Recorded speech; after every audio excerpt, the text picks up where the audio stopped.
Welcome to Ink and Fitness. For those who are new to my channel, my name is Anthony. I am someone who went from skinny to fit, and these videos are purely educational. So this way, if you are also someone who's on the skinnier side of things, then you can go ahead, apply what you're learning inside these videos, be consistent with them above all, and see your own results. So in terms of today's video topic, just to jump straight into things for today, not to waste any time with anything else, I'm just going to go over a few different reasons as to why you may not be seeing any progress at all instead of your fitness journey. So buckle in, take out a piece of paper, so I'm going to take some notes with, so this way you can go ahead and follow along with the video. So this way you know the reasons why possibly you're not making any progress. And FYI, these are some of the reasons why I didn't make progress for the longest time. So this is me speaking from experience when you're reading these slides and hearing me speak about these topics or these reasons. So the number one killer of progress, just to kind of kick things off, is no consistency, a lack of consistency. It's very much as simple as that. And it's not because you're not doing some sort of special exercise, or you're not taking some sort of special supplement, or because you have bad genetics, or because of your fast metabolism. It's just because of the simple fact that you lack consistency. Because consistency is what's going to drive results. Without it, how can you ever expect to see the progress that you're wanting to see? It's just like trying to make money without putting in the work, without getting a job, without, learning a skill set, without starting a business. How can you ever make money without doing those things? It just makes no sense, right? Because money does not grow on fucking trees. I don't know if you last seen that, but it does not grow on trees. You actually have to put in the work to do, to get the results that you want to see, right?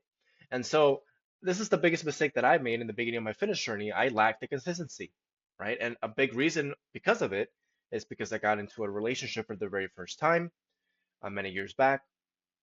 And that's what kind of, made me put fitness in the back burner, which is the dumbest mistake I've ever made.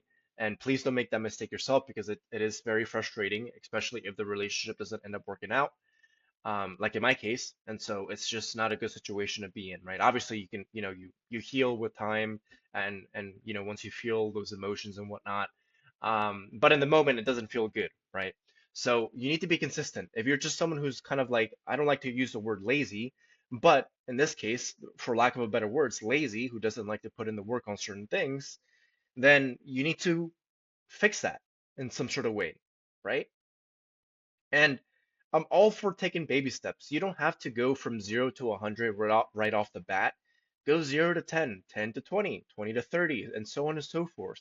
Work step by step, little by little. Don't just go to the gym immediately 6 times per week, which you don't even need to go to the gym for that many times per week, for 2 hours a day.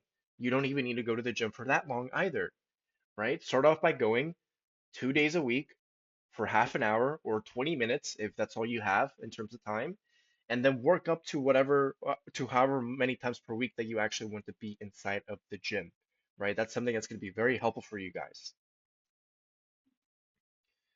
Secondly, is you have no clear direction, right? The second reason as to why you're not making any progress or very little progress. You have no clear direction. There's just so much fluff out there nowadays in the fitness world on how you should train, how you should eat, how you should recover, how you should do any X, Y, and Z thing, right? And because of this, a lot of you guys out there, including myself, get confused. You have no idea who to listen to. You have no idea what to do as far as training, nutrition, recovery goes, and you end up feeling discouraged and confused. And most importantly, in my case, what I felt is that specifically for training, that I wasn't doing the correct exercises. Oh, how should I have my split set up? Or which exercise should I do first for, the most optimal results or the most efficient way to gain muscle growth, right? Those kind of things would always play through in my head over and over and over again, and I would just overcomplicate things. I would overthink things. I would switch up my programs months on end, right? A month at, 1 month at a time, right? Sorry, I'm just a little brain foggy, so I'm trying to articulate what I'm trying to say, and it's not coming out in the best way right now. But what I am trying to say is that because of these feelings of confusion, because of so many things out there nowadays online, um, I would just switch things up in terms of what I was doing already because I thought it was not the most efficient thing to do or the most optimal thing to do. And because of hopping around from doing different things, right? Different training programs, different styles of eating, whatever it is, I would never see consistent results. And maybe that's what some of you guys are going through.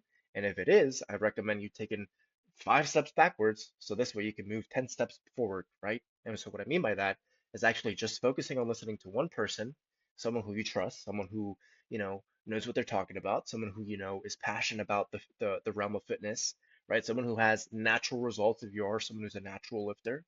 Um, and not to say, and no hate against people who use, any performance enhancing drugs, but at least some of them, not all of them, some of them lie about their drug use to promote whatever thing they're promoting, their supplements, training program, meal plans, whatever it is, right? So listen to someone trustworthy, listen to someone who's ethical, listen to someone who actually knows what they're talking about. So this way you can listen to just that one person alone and follow their advice for months on end without hopping from different training programs, different meal plans, or whatever it is, right? Because you want to be consistent with that one thing, see the results, and then tweak what you need to tweak after months of doing that same thing. Number three is taking the wrong advice. Maybe you decide to listen to someone, but it's someone whose advice is just dog water, right? Dog shit, not good advice at all whatsoever. And this is just what exactly I was talking about in the last slide. So people who use some sort of performance enhancing drugs and they lie to you, right? They lie to you about taking those specific supplements or drugs, excuse me. Um, I wouldn't have a problem if they were honest about it, but most of them, not most, some of them are not honest about it with their audience in the first place, right? And then they proceed to promote their workout plans, their meal plans, their coaching service, et cetera, to the reason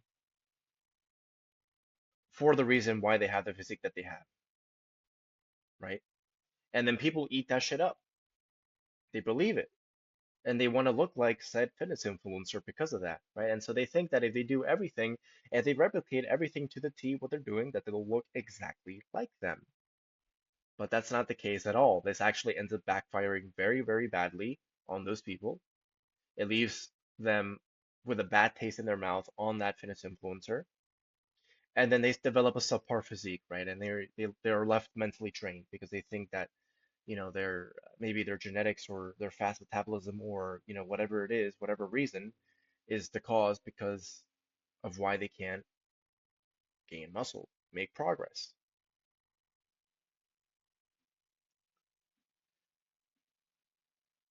And then the last reason, which I feel like is a really impactful one, is you don't know your reason why.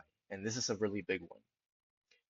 You likely don't know your reason why for wanting to even get in shape. And it's something that's okay, right? Maybe you just saw a jack guy online and you said you want to look like him, right? But you have to do a little bit of uh, deeper digging mentally as to why you want to look like that person in the first place, right? Like there's so many different reasons why people start their fitness journey, and you have to take the time to figure out what your why is, right? Why you even want to start getting in shape. Because if you don't, it's going to be so much easier to just quit right in the middle of your journey, right in the beginning of your journey, wherever you're at, right?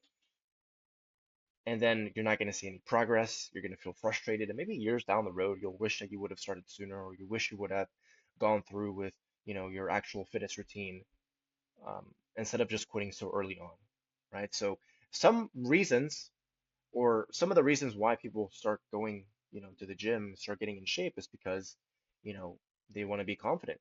They want to boost their self-esteem. They want to, better their own health. Specifically for those who are older, right? 30 plus, typically have kids, a wife. They want to, be healthier for their family so that way they can live long enough to see their grandchildren, whatever the case is, right? Maybe you just want to talk to girls. Maybe you just want to overcome your insecurities. Again, what I mentioned, be healthy for your kids, be stronger for what you needed. Maybe if you're lifting some sort of heavy stuff, that in that kind of scenario. Or maybe it's just not to be bullied anymore, right? The reasons are endless. There's no one specific reason why, right? Maybe it could be multiple reasons or completely different reason from what I listed off in that slide. But all in all, you just need to know your why, explore your why, and hold on to it. Because that's what's going to give you the motivation, the discipline, most importantly, that you need to keep going, especially on those days where you don't feel like getting up from bed, right? Especially on those days where you don't feel like eating that certain meal. whatever it is. So that's why it's so important to hold on to, your reason why. That concludes it for today's video. Please, if there's something that you guys want to see in terms of video content, comment it down below. I'll be happy to make it for you all. If you are someone interested in one-to-one coaching, the link for that will also be down below. So please check that out if you are interested, of course. But until the next one, though, guys, take care. Much love to you all.